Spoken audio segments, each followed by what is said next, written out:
સરદાર@150 unity March. Sardar Vallabhbhai પટેલની 150મી જન્મજયંતિની ઉજવણી અંતર્ગત જિલ્લા કક્ષાની પદયાત્રા છોટાઉદેપુર ખાતે યોજાઈ. સરદાર વલ્લભભાઈ પટેલની 150મી જન્મજયંતિની ઉજવણી છોટાઉદેપુર જિલ્લામાં 18, 19 અને 20 નવેમ્બર વિધાનસભા દીઠ પદયાત્રાનું આયોજન કરવામાં આવ્યું છે. ત્યારે 19મી નવેમ્બર જિલ્લા કક્ષાની અને 137 છોટાઉદેપુર વિધાનસભાની પદયાત્રા છોટાઉદેપુર ખાતે યોજાઈ છે. છોટાઉદેપુર જિલ્લા કક્ષા અને 137 વિધાનસભાની પદયાત્રા 19 નવેમ્બર સવારે 9 કલાકે ઝંડા ચોકથી, નગર સેવા સદનથી, પેટ્રોલ પંપ 4 રસ્તાથી, આંબેડકર ચોકથી ફતેપુરા નાકા પાસે ફરી કાલી નિકેતન કમ્પાઉન્ડ ઘેલવાટ ખાતે પૂર્ણ થશે.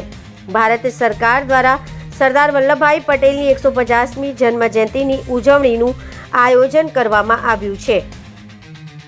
વિકસિત ભારતના સંકલ્પ સાથે રાષ્ટ્ર સેવામાં જોડાય તે હેતુથી રાજ્યના તમામ જિલ્લામાં તારીખ 16 નવેમ્બર 2025 થી 22 નવેમ્બર 2025 દરમિયાન વિધાનસભા દીઠ પદયાત્રાનું આયોજન કરવામાં આવ્યું છે. આ પદયાત્રા સરદાર પટેલના એકીકૃત ભારત દ્રષ્ટિકોણને પ્રધાનમંત્રીના વિકસિત અને આત્મનિર્ભર ભારતના મિશનથી જોડીને જનભાગીદારી સાચા અર્થમાં એક રાષ્ટ્રીય અભિયાન બનશે. આજરોજ છોટાઉદેપુર વિધાનસભા ખાતે ઝંડા ચોકથી સરદાર વલ્લભભાઈ પટેલની યાદમાં આજે અહીંથી પદયાત્રા યોજવામાં આવી છે. યુનિટી માર્ચમાં ખૂબ મોટી સંખ્યામાં પદાધિકારીઓ, સંગઠનના હોદ્દેદારો, શાળાના બાળકો, વહીવટીતંત્ર, કર્મચારીગણ સૌ ખૂબ મોટી સંખ્યામાં જોડાયા છે. સરદાર વલ્લભભાઈ પટેલે જે પોતાના જીવનમાં સંઘર્ષો કર્યા છે અને એ સંઘર્ષોની યાદમાં સરદાર વલ્લભભાઈ પટેલની યાદમાં આ પદયાત્રા યોજાઈ રહી છે.